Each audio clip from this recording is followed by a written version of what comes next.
our little slice of paradise in the Dominican Republic back there. Truly enjoyed it. Today is Tuesday, the 11th? Maybe the 12th? Yeah. The 12th. It's actually the 12th of March. Thank you. And we are on our way to Puerto Rico, Puerto Real, Puerto Rico.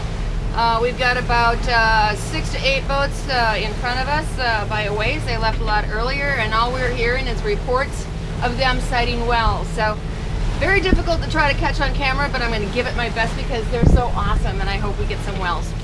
And update later.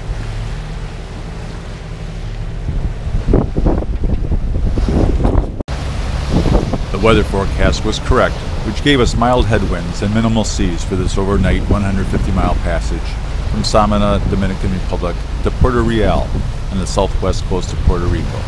The night passage was mostly uneventful, but we needed to pay attention as the local fishermen are out in the same area with us with small, unlit boats. Once they see our running lights, they'll turn on their lantern to show their position, a bit unnerving. The coast is also full of fish and lobster traps that are marked with buoys, mainly small white bleach bottles or clear plastic soda bottles that we somehow were able to avoid. Puerto Rico's in sight, so yeah, great sail last night. Conditions were wonderful. We had a motor sail, but it was still a decent reach. So we average, I mean, right now the engine's just idling, and we're doing 7 3/4, topping off at 8 knots. So yeah, spectacular. Hope to be in here by 1:30, 2:30 this afternoon. Check into Customs Immigration and start the Puerto Rican fun.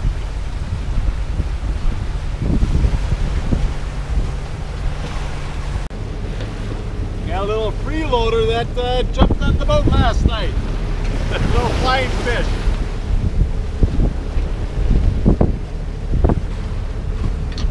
Down comes Dominican Republic, and up will go the key flag. And then Puerto Rico.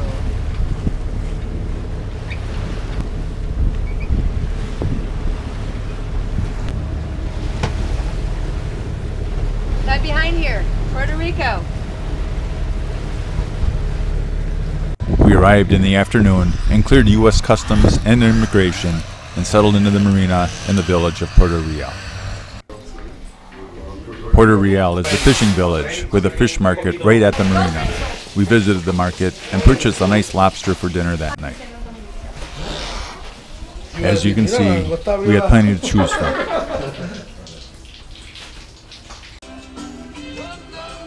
What you making, babe?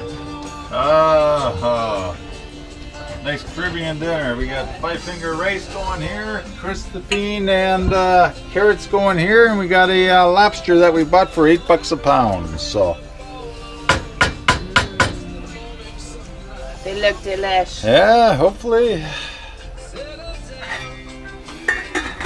Lobster.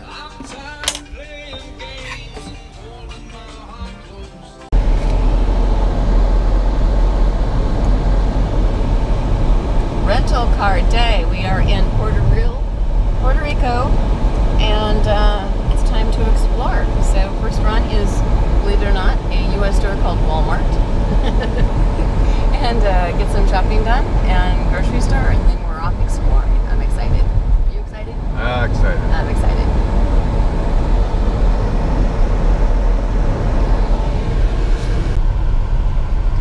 Puerto Real is just a short distance from a major highway with shopping centers and supermarkets, so we were able to load up on needed supplies and groceries.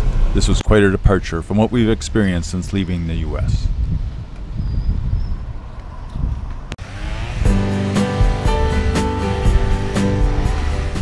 With our shopping done, we walked the streets of Puerto Real.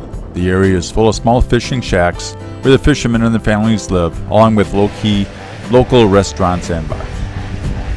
It's one of those places that you immediately enjoy and feel comfortable with your surroundings.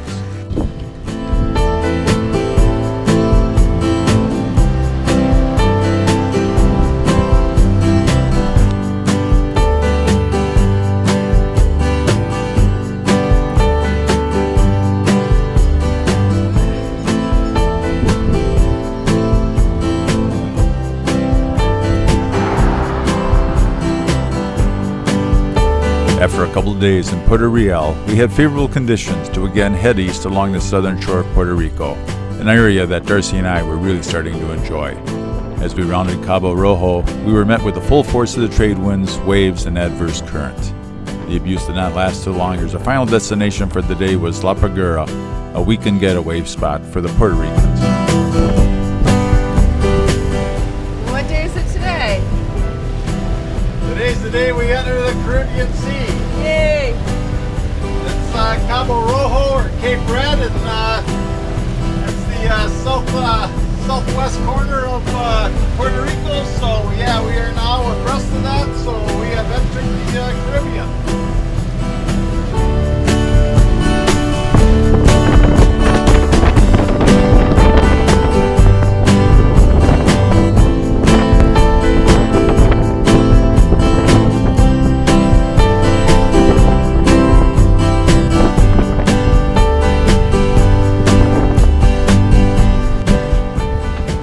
With our early start that morning, we were able to anchor in La Pagura in the early afternoon, where we were able to get our dinghy in the water and do some exploring.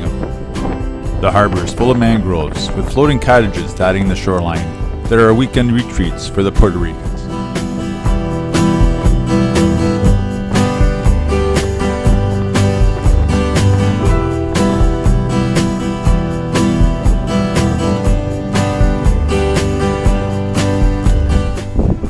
The village was quiet that day, as it was a Monday, but it was fun to walk the streets and see the sights. The trade wind settled down the next day for our short 30-mile passage to the island of Isla Muertos, or Coffin Island, just off the southern coast of Puerto Rico, where we would spend the night. Isla Muertos gets its name because at night it looks like an open casket. It was not apparent to us when we arrived that afternoon, but when we departed the next morning at 2 a.m., the full moon illuminated the island just right, and we could see how it got its name. Spooky.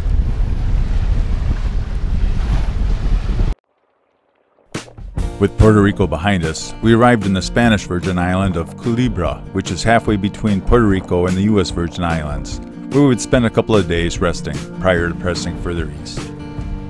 This is another getaway spot for the Puerto Ricans that was dotted with bars, restaurants, low-key hotels, and youth hostels.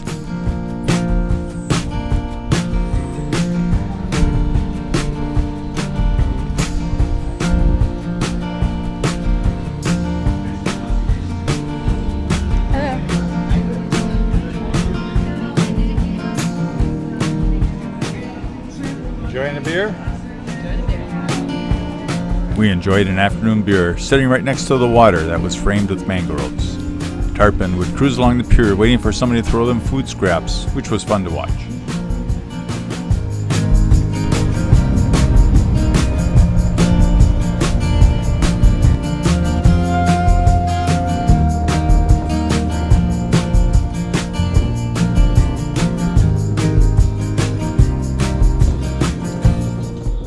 Our time in Culebra was coming to an end, so it was time to get back to the boat and prepare for a short passage to the U.S. Virgin Island of St. Thomas the next day.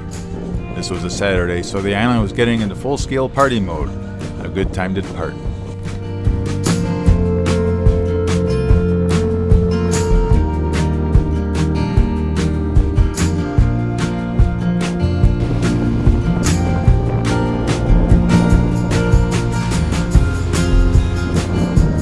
Kindred Spirit was rocking gently at anchor as we approached, ready to take us on to another island adventure.